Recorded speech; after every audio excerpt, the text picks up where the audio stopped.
Hi guys, this is Skylar, back with another video this time. Again, I know some of you really enjoyed the video I did with my buddy Chad. He did the skinning and quartering of a deer, and he has a snare that he wants to show me. So we come out here, we've already gathered all the pieces, and I'm going to let him go through that with you, and then we'll be right back and show you how to make it.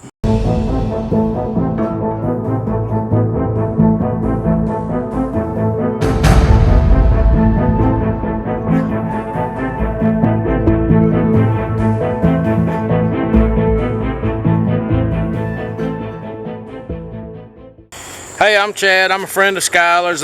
Hope y'all enjoyed the deer video. And years ago, I had a gentleman. We had the pleasure of meeting on our old hunting farm, and I was probably about 9 years old and getting into trapping. And the gentleman offered to teach me how to set a hanging snare. Works really well. I'm not sure about the legalities in the various states, but it is illegal in the state of Georgia. But as a kid chasing rabbits and small game, I learned over the years how to perfect it, and it works really well. These are an example of the size that you need. It's a little bit larger than a number 2 pencil. This one's going to be appropriate for, you know, a rabbit or a possum, you know, that kind of small game. But the versatility of it is real easy. You just make it larger for the game, like coyotes or what have you. You just step it up. The principles of these stakes right here, these are about 8 to 10 inches in diameter or in length. All these are is for a guide. They're going to stand in vertically in a circle. And all these sticks are for is to hold the noose or the lasso around the top edge of it. And you will want to skin the bark back off to about the top 2 or 3 inches of them. This will force the animal, when it goes after the bait, to stick his head into the circle. The main component of it is what we just call the fork. You want to choose a fairly sturdy wood. I tend to choose oak. On the bait stick, which I'll show you later, it needs to be of dry wood. And then the trigger, here, I'll go on and show you the bait stick. The bait stick, you want to kind of match accordingly to the size of your circle. On one end, you want to trim it and flatten it, similar to a popsicle stick, but instead of a rounded end, you want a flat end as possible. The reason you want a dried stick is because this is what's going to hold the weight of the tree. Obviously, if it's too small of a diameter or green wood, the weight will bend right here in the middle portion. You don't want it too long to stick out toward the edge of the circle either. And you can always trim it before you make the set. You want the bait stick centered in the middle of the circle. Let me hold that fork. Just to give y'all an idea what's going to happen, or one of the tricks I've learned over the years is right through this area, you want nice sharp 90-degree angles. You want it clean. And how you going to set it is the end all be all is it's going to go like that. This is your trigger, which I prefer a dried cedar limb. Cedar's really firm and it won't give to the pressure, but when it's set, just a general idea so you can see, it will be something along that lines. And when they pull the bait, they'll pull that out, the trigger will go through the fork and up the tree goes. Once it's set, you come back in here and adjust it for a haired trigger, and that's where your right angles come into play. You'll set your bait stick right on the very edge, and the same with your trigger. You'll want it right up on the far corner, and that will be a light trigger. The next step, I'll show you how to set it up. See you in a second. Okay, here's an example of the tree that I've chosen. It's just for educational purposes, but you do want to delimb the tree.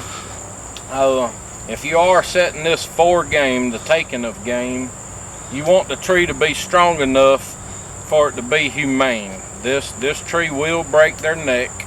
The animals will die pretty much instantly, and you want to choose the pound strength of the line. I choose a braided nylon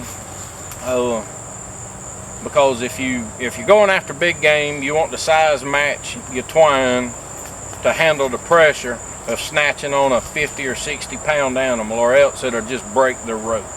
The next step you want to do is to pull the tree down, and at the end of it, what you want to do is pull it down about head high, and you're going to want to set the main fork. The fork issue, you want it directly below the line, basically like a plumb line.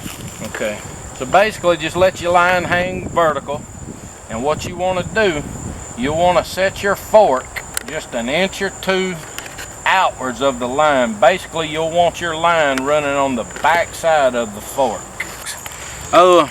These are the guides for the circle and the noose on the loop, the lasso. Told you I wanted you just want to skin the top portion of them back.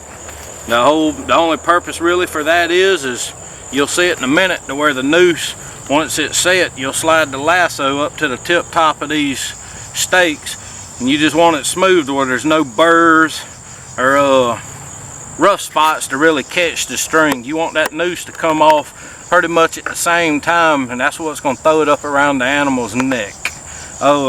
If one side hangs or not, typically it won't catch them. It'll just make them do a backflip. Alright, I have the fork beating the ground. I told y'all earlier there's several tricks that I've learned. The aggravating part with this fork is, if you make the bottom portion of it too long, you can't beat it in the ground all the way to where this fork's, at a reasonable height. You don't want it really high, because basically what I'm going to be setting is for something along the lines of a rabbit. So you don't want it sticking up 10 or 12 inches.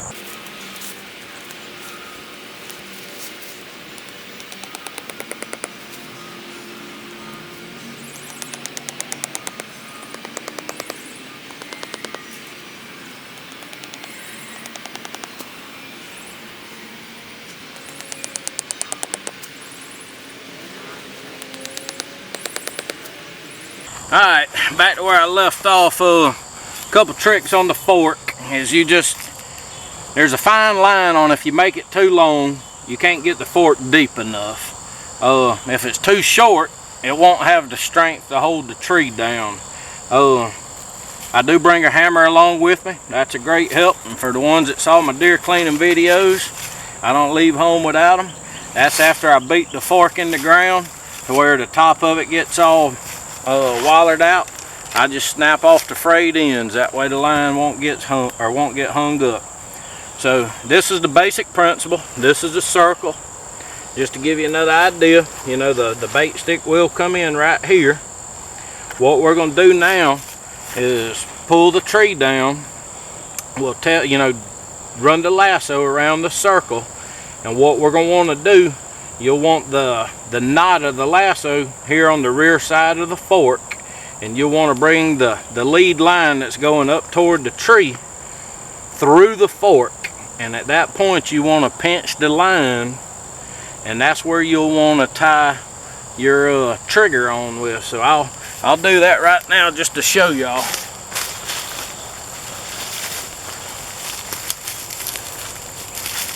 It does help having a buddy to hold the tree down for you, but if you don't have that buddy with you, you can put the tree up under your arm.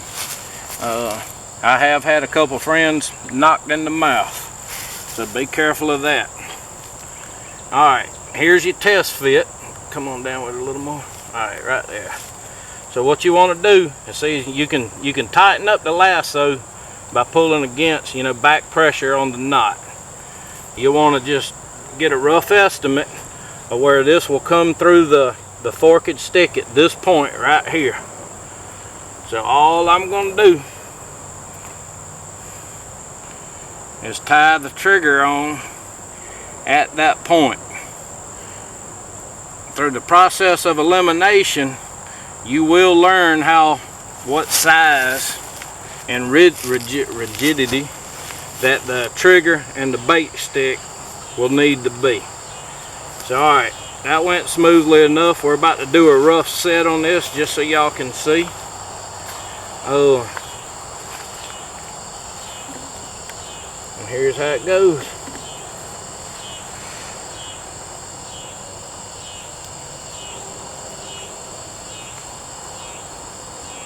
Alright, ease up with it. Here, I'll let you ease up with it if you want. I just can't see. Hang on. Alright. I'm gonna hard set it. It ain't gonna be, soft trigger or nothing. It is set now. Now you can get the reasoning behind smoothing the upper part of the limbs. What you can do is come back and just slowly raise it up to the very top. I'd say within a quarter of an inch or so.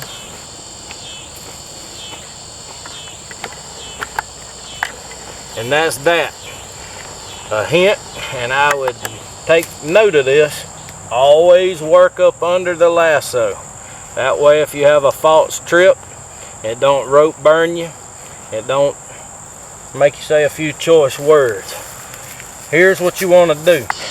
What I was saying earlier about setting the haired trigger. Basically, when the animal pulls this bait stick, this snare will trip. So come up under the lasso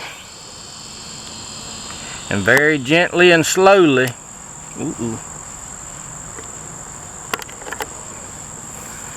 set it to where the bait stick does not have to be pulled so much. That right there, believe it or not, is somewhat soft, but you can still push the envelope a little bit and get it right on that edge. Just don't let nothing slap you.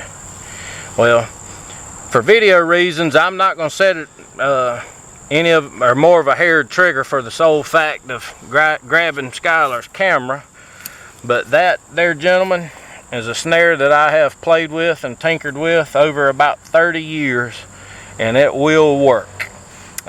One issue that you do have to take into consideration is the type bait that you will use. Believe it or not, a wedge slice of an apple works really well for rabbits. It will catch possums and raccoons. Your neighborhood animals and critters won't mess with an apple. Birds.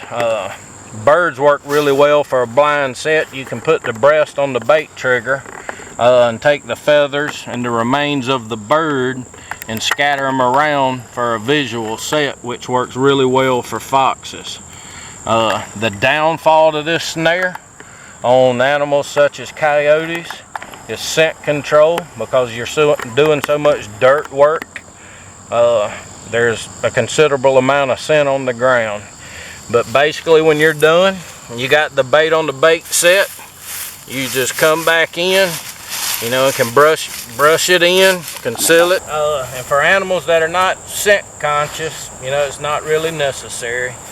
But there you have the snare. I do not know the name of this snare. I've had people tell me 2 or 3 different names, but I owe this snare to an old friend of mine named Tennessee. Also, a tip I forgot to mention earlier, and I guess it's just an experience. I got the noose really tight the first go round around these sticks, but the way to set it is you can twist it counterclockwise or clockwise. One way or the other will loosen and or tighten the snare.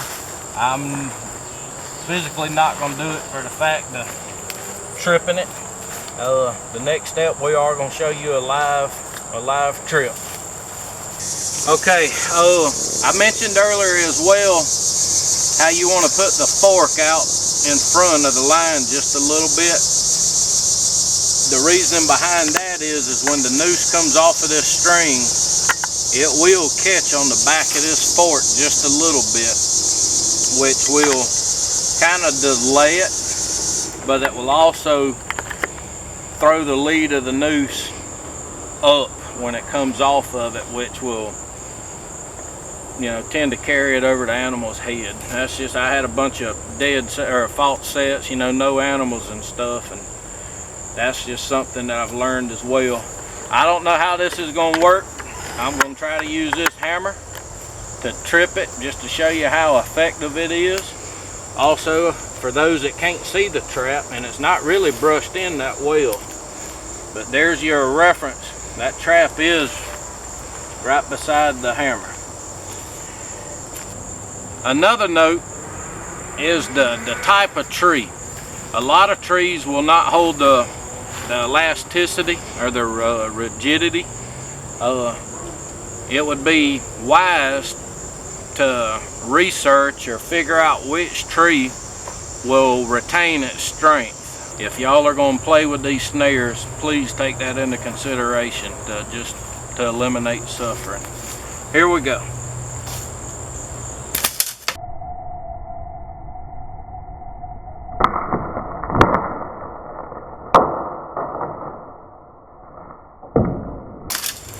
Well, it broke the line. The hammer was too heavy.